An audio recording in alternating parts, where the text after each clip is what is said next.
Hello and welcome back to the Corruptive Chaos channel. I'm your host Corbin, and today we are here back again with yet another Blu-ray type of video. This time we'll be going over my gets that I got from the Vinegar Syndrome halfway to Black Friday sale, otherwise known as the mid-year sale. Vinegar Syndrome does these two huge biannual sales, one in the middle of the year, that's what this is from, and then in Black Friday. So got this huge order and I thought I would show it off on camera. I'm just here to show off the box right away, but I think I'll actually get behind the camera and show off what's in here.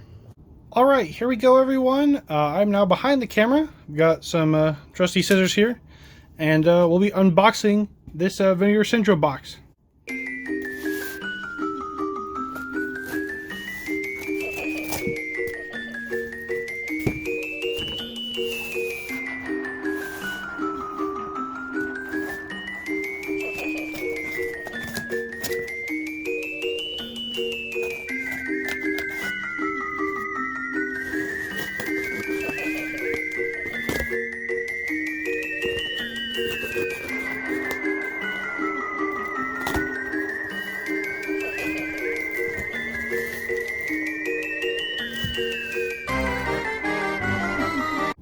Alright, so here I've got the box on its side now. You can see that Vinegar Syndrome packages their stuff quite well.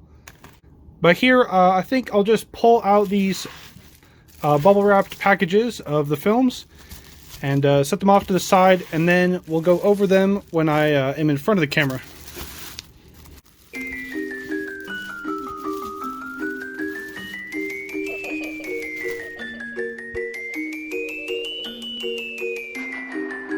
Alright, I'm back everyone. I've simply cut open the box and I've got everything here next to me.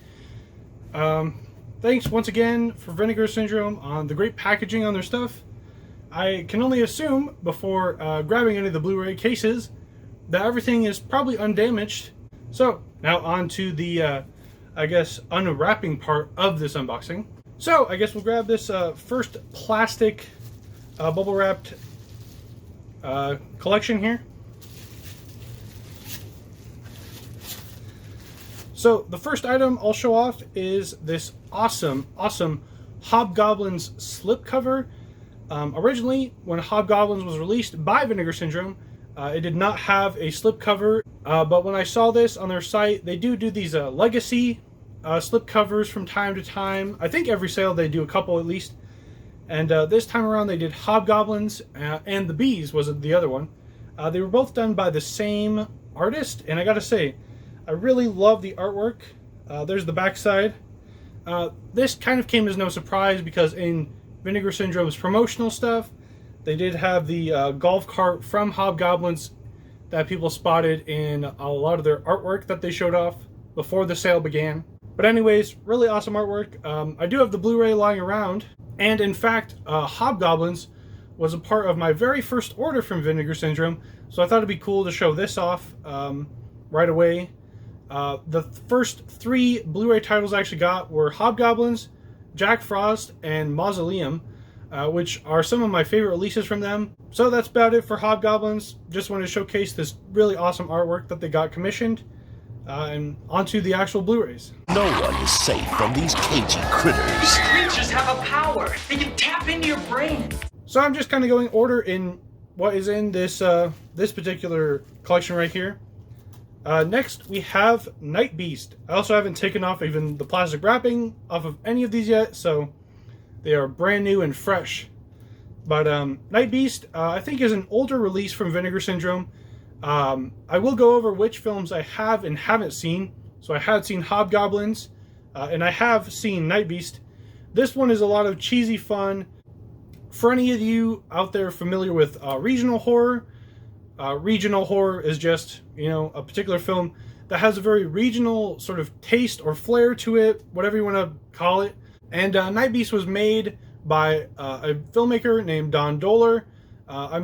A filmmaker who, like many, feels so far away from the Hollywood system, you know, big studios.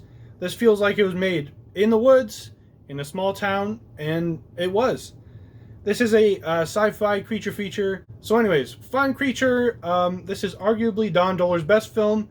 And, well, he made a lot of sci-fi creature features that are in the same kind of mold as Night Beast. So, next in this package, we have Tammy and the T-Rex on 4K.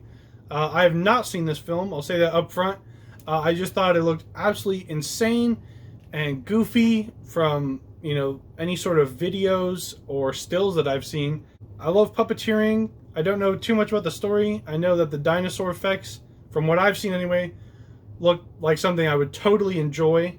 And the tone of it looks absolutely ridiculous. And from what I've noted, you know, before, Vinegar Syndrome, among other boutique Blu-ray labels, really try to restore and make films look the best they've ever looked or even can on home media, home video. And, you know, I've really enjoyed some of their other 4K releases and other likewise companies' kind of 4K releases. They put a lot of effort into this, and from what I've seen, this does come with many, many special features, and as it says, newly scanned and restored in 4K from its original 35mm camera negative. Anytime you hear that on a back of a case like this, that means the transfer is probably going to look great, or at least as good as it can, because maybe the film materials haven't been kept in the best shape. But nonetheless, I didn't get this for just the transfer. I got it because it looks really weird, wacky, and goofy. So, next in this particular collection is Christmas Evil. This is one of Vinegar Syndrome's, I think, earliest releases. This did have a slipcover way back in the day, whenever they released this. You know, I just enjoy Christmas-themed horror films. This fit the bill. I've actually heard that this is surprisingly good and well made for probably its time and budget. This is from 1980, so quite an older one. Usually Vinegar Syndrome, you know, does get films from anywhere from the mid-70s up through the mid-90s. You know, that's kind of the era of maybe direct-to-video stuff that was actually shot on film, so they can restore it and make it look better than it ever did, actually. So, next and the last from this particular bubble wrap is Wacko. You know, more wacky, weird comedy stuff. I do like a campy tone in my horror, whether that's intentional or not, anyway. And, well, this is made by a filmmaker, Graydon Clark, I believe. And I actually ordered all of the director Graydon Clark's films from Vinegar Syndrome, all that they have available. But anyway, Wacko looks like a type of parody. I do like parody horror. I think the really great age when parody films kind of boomed and were actually well made and actually quite clever in making fun of the genre or type of archetypes that they were making fun of is the 80s and 90s. You know, in the last 20 years, I don't think many great parody films have been made. But anyways, this one looked like a lot of fun. You know, a lot of these were blind buys. Many of these were blind buys, actually. And, well, this was just one of them. So were the other two Graydon Clark films. So, on to the next one. So, I'll choose from this stack right here. And the first box set, actually, I have in here is the Forgotten Jolly Volume 4 box set. I think I've talked in previous Blu-ray videos how I'm a big fan of Italian films, but also maybe even specifically Italian giallo films, which are these crime thrillers that do get lumped into horror, I think, because they do have similarities with the slasher genre in the United States. But anyways, Forgotten Jolly, this box set, like I said, is the 4th volume. This comes with 3 films, as all the other volumes have. It comes with Arabella Black Angel, The Sister of Ursula, and The Killer is Still Among Us.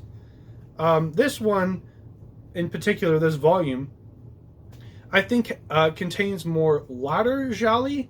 As I've said, I think, like I said in previous videos, the giallo genre is really something that boomed in Italy and partially Spain in the 1970s.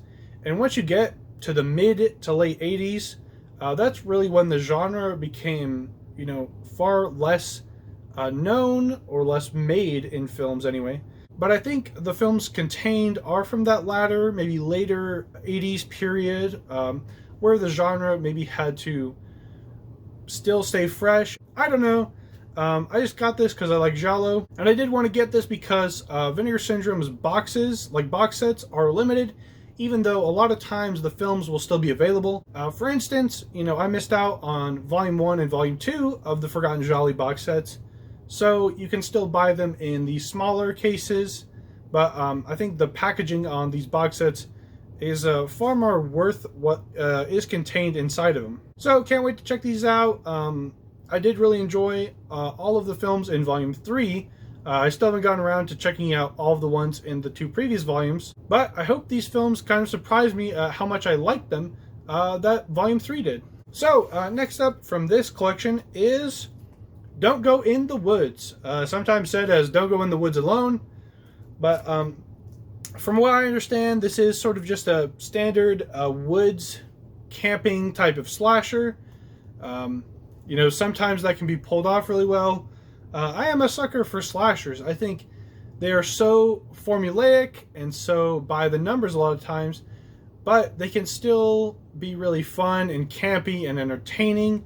You know, I love many of the Friday the 13th films, mostly because they are goofy in a very sort of unintentional way. You know, they're never winking at the camera, for instance. But anyways, I've heard pretty mixed things about Don't Go in the Woods. Just that it's bad or good. I've not heard much from the middle when it comes to people who are in the Blu-ray scene and are collectors of Vinegar Syndrome. This is a title that sometimes gets maligned and sometimes is praised as a pretty decent slasher. Anyways, just from the back here, it's from 1981. So, you know, in that big boom from roughly 1980 to 1983, where, you know, maybe dozens of slasher films were coming out every single year. Many of them were forgotten. Many of them are now cult classics, but I hope to check this out. This was, once again, a blind buy. I hope I enjoy it more than other people seem to have. So, another one from this particular collection is The Caller. I mostly got this one because it stars Malcolm McDowell, and I've heard it uses its mostly singular location very well. You know, I've heard this one is mostly entirely in the thriller genre. It's not really horror, but still, the two genres overlap many times. I do love the sort of intense, on-your-seat kind of psychological thriller where you are always wondering what happens next. I've heard the script in this one is surprisingly good at building suspense and tension, and I've heard the two lead performances, like I said, by Malcolm McDowell and then Madeline Smith are quite good. So, lastly, from this particular bubble wrap is Uninvited.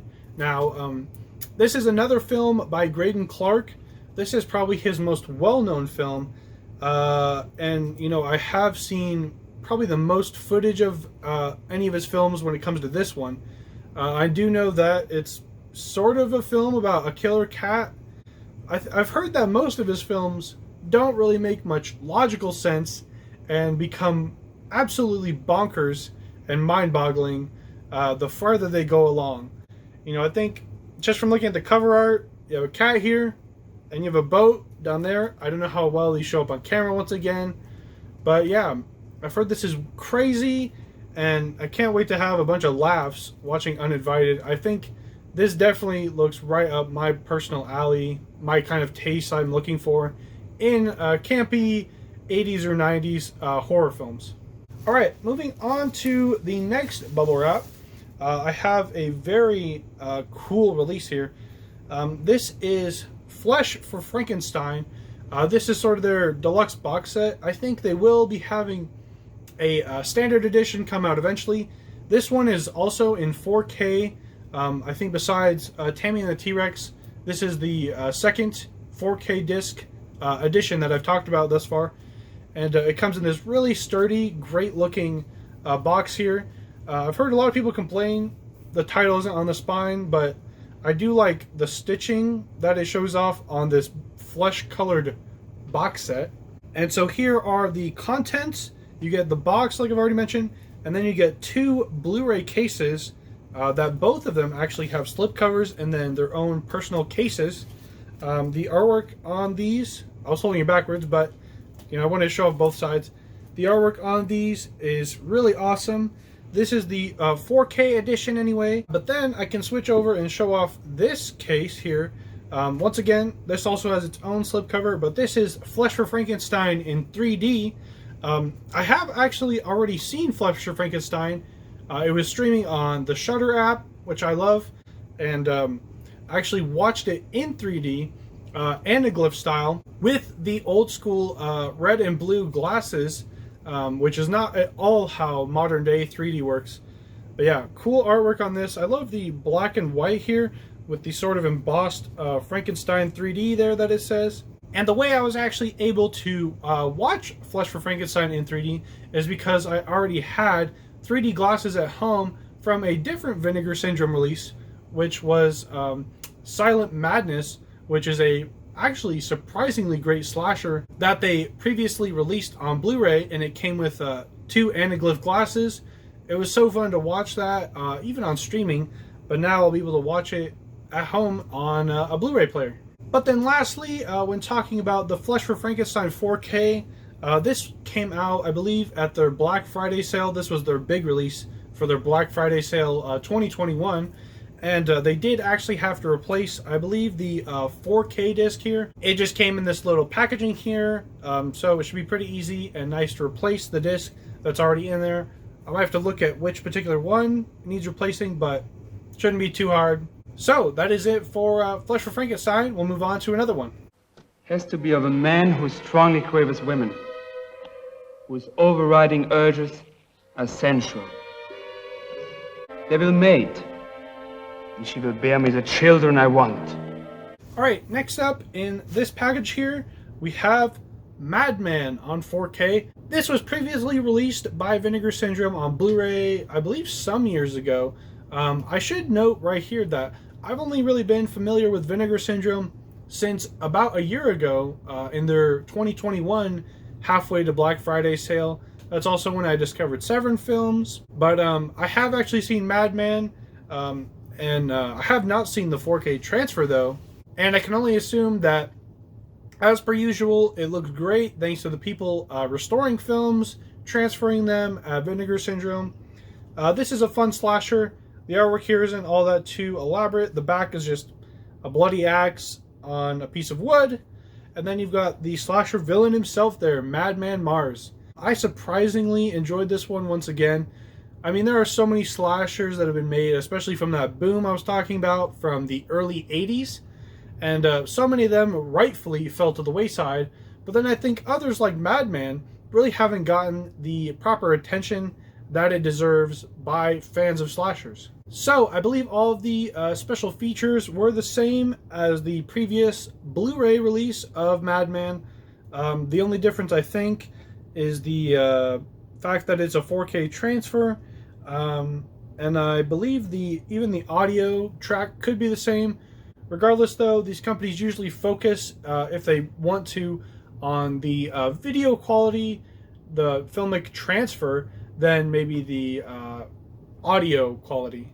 Still, though, I bet it sounds great and looks better than ever, and certainly will look better than it did when I streamed it some months ago. Alright, moving on to the next one in this packaging. We have Rush Week with a slipcover here. I think there were still many slipcovers for the ones that I did get in the sale. Really, there weren't any nail-biter type of moments where I was like, I have to get this or else it will sell out right away. As you will note from maybe so far, I haven't shown off anything new from the sale, and that's because I got all back catalog items from Vinegar Syndrome. I know that a lot of people went crazy and were super excited for the release of Thriller, A Cruel Picture. That was their big release for this mid-year sale on 4K. So I avoided everything really that was at full price, which for Vinegar Syndrome, everything that came out from their Valentine's sale onward to present day was full price. So luckily, I got all these cool back catalog titles, and one is Rush Week. Yet another slasher. I think I did get many slashers from this sale, actually. Basically, a lot of the slashers that did have anywhere of a decent sort of reputation in the Blu-ray and Vinegar Syndrome communities, I thought would be interesting to get. A lot of these, like I said, were total blind buys, so I really know nothing about Rush Week except for the fact that Rush Week implies that you'll have a bunch of students rushing to get done with finals. So I guess this is a school, I assume college-related slasher. I'm all in for that if it's made well, or at least decently. So, Rush Week. Don't have too much more to say about it. Alright, now the last Blu-ray in this particular package is Ice Cream Man. So this is one where, once again, I have seen a number of clips of it. I know that Clint Howard is in it, who has been in a number of horror films. And this one is a seemingly kind of goofy slasher, maybe just campy. And it's about a killer ice cream man. Clint Howard plays the titular Ice Cream Man. And I don't know if there's too much more to say about it. It's a slasher. And that's about it. I guess one thing to note is that this is from, I believe, the mid to late 90s. So this is certainly after that time when slashers in popularity were starting to dwindle off. Basically, in the 90s, up until Scream came around and revitalized the genre in terms of its popularity anyway. But yeah, I don't know if this was direct-to-video. I don't know what kind of release this got, but at least it's being released on Blu-ray in the 21st century. Alright, on to this last package here of a grouping of films. And we have Trauma. This is a film by Dario Argento. He's one of my favorite directors ever. He's an Italian filmmaker who basically has made his career out of making giallo-type horror thriller films. This particular thriller, giallo, whatever you want to call it, was made in Minnesota, actually. I think this is in a period where Argento tried to get away from just his association in Italy, perhaps, and wanted more mainstream appeal. I'm not quite sure what his thought process was. This does star his daughter, Asia Argento, however you pronounce it. I think a lot of times she does get unwarranted hate, and sometimes it's justified. I think her performance in this film, anyway, is pretty decent. I think the best performance in this, though, does come from Piper Laurie, who would otherwise be most well known from Carrie, De Palma's Carrie. But anyways, this is from the sort of period in Argento's filmography where fans start to go, his quality and directorial style isn't what it used to be. Personally, I would disagree. I think this might be Argento's last great, arguably I would say, film in his really long run of making great giallo films or horror films. I think after this, though, this is when it certainly started to dwindle in quality. After this, he made the Stendhal Syndrome, which I think is quite divisive. And then after that, he made the very campy The Phantom of the Opera with Julian Sands, which I actually covered in my Texas Frightmare video. Personally, I really like that film, but in a somewhat ironically way. Whereas, basically, from 1970 up until this film, in I believe 1993, Argento was putting out greats every single time that he directed a film. So I got this one with the slipcover. I believe this one also came out in their Black Friday sale last year, and I've heard a lot of people not be all that too overjoyed about this one. I think I like this one, Trauma, way more than other people. Moving on, we have yet another slasher here. This is Graduation Day, yet another school-related slasher film, I guess. I think this is also from the boom of slashers in that early 80s period. This is one that I've definitely heard a lot of good things about. You know, a slasher, it doesn't take much to fail, and it doesn't take much to succeed, I think. So, we'll see how this one is when it stacks up to the rest of the type of slashers I got. This one I have not seen. I should have mentioned Trauma I have seen before. As I was giving it praise, you probably could have assumed. But yeah, Graduation Day. Got this one with the slipcover as well. I actually really like this slip with the skull, the knife going through, and the graduation cap on top of the skull.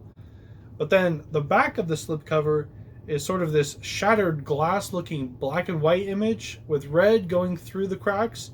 Really neat. I guess the last thing to say would be that I think this is also quite an old Vinegar Syndrome release. But yeah, it's still endured, and it even got more slipcovers, I think, in the last year or so. Alright, still going along. Now we have another sort of box set.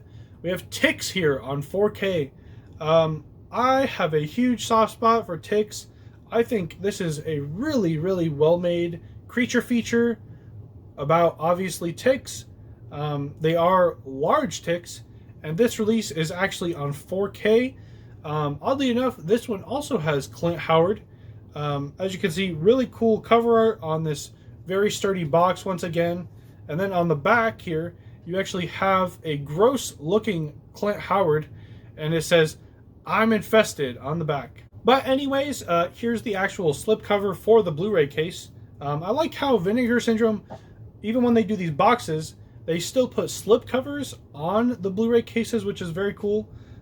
This is the sort of classic cover art or poster art for Ticks when it was released in the early 90s. So yeah, this is another film that I actually have seen before. This was directed by Tony Randall, who was responsible for films like Hellraiser 2, Hellbound, which I think is actually directed quite well, as is this one. You know, this is surprisingly good, I would say. You have a good cast of characters. I think this definitely feels like a sort of time capsule from the 90s. Much of it does take place in the woods, and you have all these slightly large ticks running around. I mean, as someone who loves practical and in-camera special effects, this just warms my heart because there's great stop motion and great makeup effects that interacts the ticks with the human characters. Really great stuff here. Ticks. Before I put it down though, I did want to mention that this is executive produced by Brian Usna, who is responsible for producing films like Reanimator, working with Stuart Gordon many times, From Beyond, but then directing films like gross out ones like Society, Bride of Reanimator, Return of the Living Dead 3. Brian Usna, definitely one of my favorite filmmakers. And I know that this has a very long making of, with interviews from cast and filmmakers behind the camera. And I do know that Brian Usna is in the interview section of the special features, so I can't wait to hear him talk about Ticks. Alright, getting down to the last ones of this unboxing, we have Amityville 1992, It's About Time. This is potentially my favorite Amityville film. I think it's between this one and Amityville 2. This one though, this is in the period when Amityville films were being made, and sort of the people with money, the producers, decided that we had seen the house of Amityville far too many times. So what do? You take a mundane household object and you make it possessed, and you give it demonic energy. In this one, as you can see from the cover here, there's a demonic clock. Sounds totally stupid. Totally stupid, I get it. But I think, once again, this is actually directed quite well. And guess who directed this one? That's right, the director of Ticks. Tony Randall also directed this one. I think he's kind of an undersung director when it came to these low-budget B-movie horror films in the late 80s, early 90s. As I said, this might be my favorite Amityville film, and I think a large part of that is due to the direction. And this also stars Stephen Macht, who I got to meet at Texas Frightmare Weekend. He was really cool to me, and I actually got to tell him that I think his favorite performance, of mine anyway, is in this film. We get to just see the family in the film deteriorate, and I think, like I said, it's actually made quite well. It doesn't really get into super schlocky or campy territory. Alright, for the last Blu-ray in here, we have Pandemonium. From the cover here, and from what I've read about it in its just description and summary, I would have thought that this is just yet another kind of slasher film from the early 80s. But what I've heard is that this does have an actually comedic tone. This is another type of parody-ish kind of film. I don't really know what to expect. This was another blind buy, as many of the other ones were that I've got here. Can't wait to check all of them out. I don't know what order of films I'll go in, but Pandemonium, I look forward to them all, including this one. Well, thanks for watching this Blu-ray unboxing and haul video, everyone. Vinegar Syndrome, I think, is a great company. I think I'm glad that I've discovered them, because I really do have a love for, late 70s to mid 90s, kind of in that era, horror films, B movies. They don't put out too many mainstream films, which I can respect, because I like obscurity when it comes to films. And without a doubt, I am a genre fan when it comes down to it. I love the horror genre, I love practical effects, and the type of films they put out are from that era when a film was still being made like an actual film. So that's all I have for you. Thanks for watching, everyone. Let me know, what are your favorite Vinegar Syndrome releases? What are your favorite boutique Blu-ray companies? I'm a big fan of Severin Films, Arrow Video, Shout Factory, and plenty of others. There are so many more. But yeah, thanks for watching, everyone.